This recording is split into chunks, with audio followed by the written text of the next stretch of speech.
where do I actually start? 2023, here we come. Guys, I'm excited because this is not only my first video of 2023, but it's also my first year on YouTube. I'm happy and excited to share it with you guys. So thank you so much for watching this. If you enjoy this video, don't forget to give it a big thumbs up and subscribe to my channel. This is perfect for those of you who are looking to get into YouTube and you don't really know where to start, because I was actually exactly in your shoes this time last year. I had no idea what I was doing, and I watched creators like Catherine Manning, who actually gives you a lot of content about being able to just get started on YouTube. I was inspired by other creators like Ali Abdal, who basically said create 2 videos every week for 2 years and your life will change. You'll grow a community of people around you. Here we are a year later. Let me share what I've learned with you guys. So let's dive right into it, okay? The reason I started on YouTube was simply because I own a business. I'm a wholesale mortgage broker, and I thought not only could I provide more value to my borrowers by, spending more time with them on camera, but I could actually grow my following and my book of business, get more clients simply by putting up videos. That was the reason why I initially got onto YouTube. But I gotta admit that after you start creating some videos and you start seeing some traction, it gets pretty exciting. You get hooked and create better and better videos as you go. So you might be asking yourself, that sounds great, but I've never created a video. Where do I actually start? I actually used my cell phone just to get started. I had no idea what I was doing. And the truth of the matter is you won't either. And that's perfectly okay. Just get started. It's almost like going to the gym. Just go. Number one, it feels extremely awkward to sit and talk to a camera in the beginning. And so what I found myself doing is probably doing a video like 2 or 3 times. And then by like the 3rd or 4th time, you're like, okay, I've had enough of this. Let me just record the session. And so a lot of that nervousness, that fear just kind of, goes away because you've already done it like 3 or 4 times. And now you're just kind of like, okay, I got this. Let's just do this. There's a lot that goes into it. Like right now I'm sitting here, there's like 3 lights, 1 in front of me, 2 on both sides. There's a wireless microphone that I'm talking to. I didn't really know a lot about any of this stuff when I got started. You start doing these videos and then you realize, okay, the lighting sucks. And so how do I fix that, right? And then you realize that the most important piece of this whole production is actually your sound. And you're like, all right, well, how can I get better sound? And I bought the ZV-1 from Sony. And so it's a perfect camera, but the sounds that come off, whether that or cell phone, are still not good enough. You gotta have an external microphone, a wireless microphone, something that makes it, better. So sound, lighting, super, super important when you get started. Just get started, start doing these videos. First, they're gonna suck. That's just the truth. You're not gonna know what to say. You're gonna, like stumble on camera, all this and that. All good. Just keep going. Don't get discouraged. That's the name of the game. Consistency. Basically, just like, working out. You might have a great workout one day. It means nothing. You just gotta keep going. All right? So that's the first point. Let's move on to point number 2. What will my peers and family think of me being on camera and putting a bunch of content into the universe where all the world can see it? Right? That's a big one for a lot of us. The truth of the matter is nobody cares. Now, you might think they care, and you might think that you being, on social media and, putting out these videos, and you might think, well, they're not that great, so am I making a fool out of myself? It doesn't matter, just keep doing it, because like anything, you're developing a craft. And let me tell you something. Back in the day, it used to be super expensive to advertise. All right. And it's amazing now that you have all these platforms that allow you to do it for free.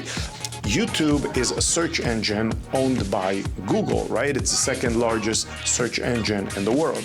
So when you're putting up content on YouTube, people, for the most part, when they sit down and they turn on YouTube, they're sitting there looking to consume content, right? And if they're actually typing in, looking for the information that you're actually providing, then it's very different than somebody who's logging into Facebook, looking at pictures of their friends, and then you popping up with, something that you're advertising. And that's something that we're gonna get into later, advertising and videos. But my point is, people are looking for the information that you are providing.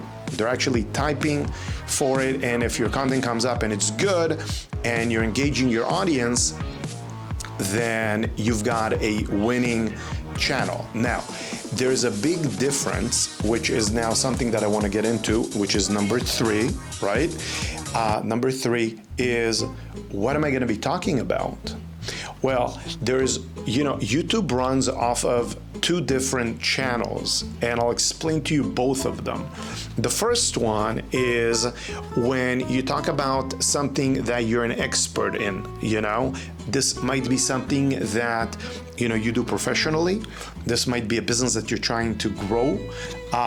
So that works out really well. And so people could reach out to you, you can engage, and you can grow your business. That's a great way to do it. Number 2 is simply trying to grow a following, become an influencer, put up videos simply for the purpose of wanting to get more views and more subscribers so you can grow a channel, okay? So that was number 3. Do you choose to do this? Do you choose to do this to get more business and, basically advertise for free? Except obviously it takes a lot of your time, because I can assure you that doing all these videos, they take forever. I mean, not only do you have to film it, you have to set it up. The editing piece takes quite a long time, and in the beginning, you're probably gonna try to figure out how to edit this yourself. You don't have to. There's third parties that you can reach out to, like an Upwork and Fiverr, and all those people that are remote. You can hire them for not a lot of money to go ahead and edit your videos. However, if you don't want to spend money in the beginning, then you get some kind of a editing software. For me personally, I use Adobe Rush, and then Adobe Rush is a diluted version of Premiere Pro. Both of them are by Adobe.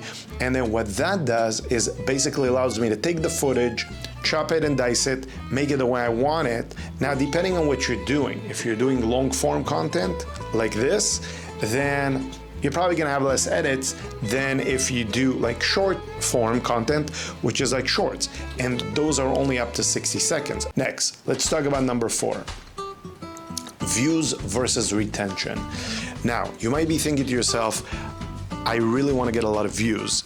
So views don't really necessarily mean a whole lot. And the reason they don't mean a whole lot is because views, somebody could just be strolling through, clicking on some of your stuff, looking at it for 5 seconds and moving on. You're not going to build a channel around views. You rather have a much smaller audience, much smaller, that actually sits there and watches your content, your videos, because those are the people that are going to engage, meaning they're going to sit down and watch your videos, they're going to drop you comments, they're going to drop you likes, they're going to tell the algorithm that your videos are relevant to what they're trying to achieve. So again, number 4, we're not trying to hit views, we're trying to hit retention. You want people sitting there and watching your videos. Very, very important. Moving on to number 5. How do you know who is sitting there and actually spending time watching your videos? As you get more and more advanced in YouTube, as you start developing your channel, you're going to start looking at the algorithms. The algorithms are the analytics. The analytics are built into the channel, and all you got to do is click, and then you'll start seeing which countries are looking at your content, which genders, what age groups are you most appealing to, how long are they staying on your content, when do they drop off? So you can kind of get an idea if your topic is interesting and to whom, and then you can go in that direction. Ultimately, once you build up your channel, then you want to apply for the YouTube Partner Program. You have to have 1,000 subscribers and you got to have 4,000 watch hours to even apply to the program, all within 1 year. If you have questions, then just put them in the comments below. I actually took film for a period of about 3 to 4 years coming out of high school and like 1 year in college. I had an idea of how the cameras work and like what lighting should look like, and that kind of really helped to me, to be quite honest. But it's not something that I've done for years. So basically everything that I've done, you know, started last year in November, was for the most part, you know, new, and everything just kind of had to be figured out. So happy to help you, happy to answer any questions that you have. I might put a link in the description below for what it is that I use. I use the ZV-1 camera, that's what I'm filming on right now. I use Rush by Adobe, which is how I edit my videos, and there is another platform that I actually use to put in music into all my videos. It's called Epidemic. It's really amazing, and most of the creators use it. So I'll probably put those links in the description below in case you want to check them out. Otherwise, I really appreciate you guys sitting through. If you're still watching this, please give it a big thumbs up, subscribe to the channel. It's the only way, like I said, these videos get pushed forward. And if you have any comments for me, just drop it in the comments below. I look forward to catching you on the next video. Thanks again. Take care.